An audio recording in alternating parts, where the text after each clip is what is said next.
So normally, over the past few years, our brooder's been in the lower garage, but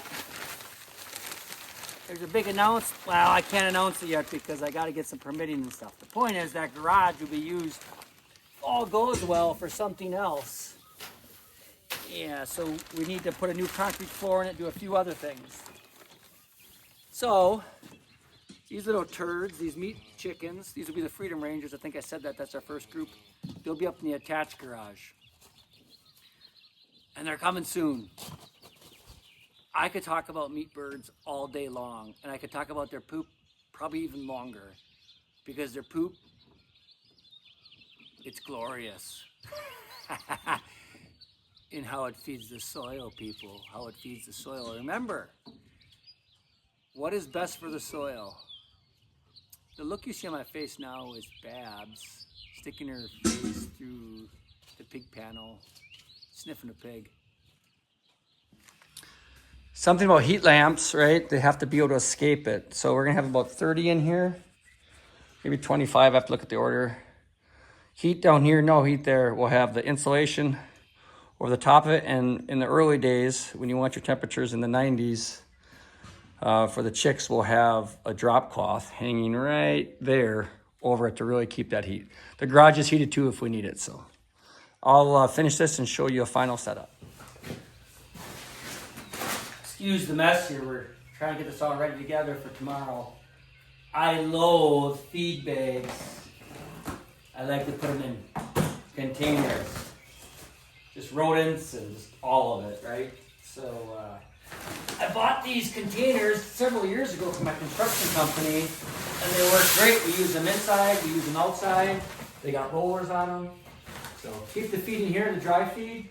We'll actually also ferment the feed with the cow's milk. We saw a robust growth with our birds last year, incorporating the cow's milk and fermented feed. Just excellent. There's a point where they kind of turn off from wanting to eat it, and then that's where we transition back to dry, but yeah, I think it was good, so we're gonna try it again this year. So, minus the chickens and covering it, this is the final setup. We moved the feeders. I don't really like those plastic feeders, but when they're young, it's good. And then our waters, we'll place them directly on the shavings initially, and these chains and hooks, we can raise them as the chicks grow. So yeah, this is it. We'll put the insulation on, and we'll also use the drop cloth, and I guess until we see chicks. Have a good day. I don't know if I'm gonna end it here or just wait for the chicks to come, or it's just a teaser. Another thing we can do is we have 2 hooks down here, so we could add a second lamp if we're seeing them crowd too much underneath that. Ideally, you round these corners off so they can't pile on each other. We haven't had that, but it's something to be mindful of. Just another little tip. Pure ice, probably like 1/8 to 1/4 inch ice. Just got the call to pick up the baby chicks, the Rangers. I was worried that maybe this weather would impact them, so we gotta go get some chicks. But first, I gotta milk the cows. So Haley just picked up the baby chicks. These are Red Rangers, Freedom Rangers, pretty much all the same parent species they come out of. We got this out of, I think, Freedom Hatchery in Pennsylvania. Haley's putting them in there. In the past, we've dunked beaks and so forth, but honestly, chicks are curious enough that they just find their way to the water. We're withholding feed for the first couple hours just in order to get them acclimated. Different people have different opinions on it. Starting off with dry feed today and tomorrow. Probably be moving to fermented feed here in the next day or two.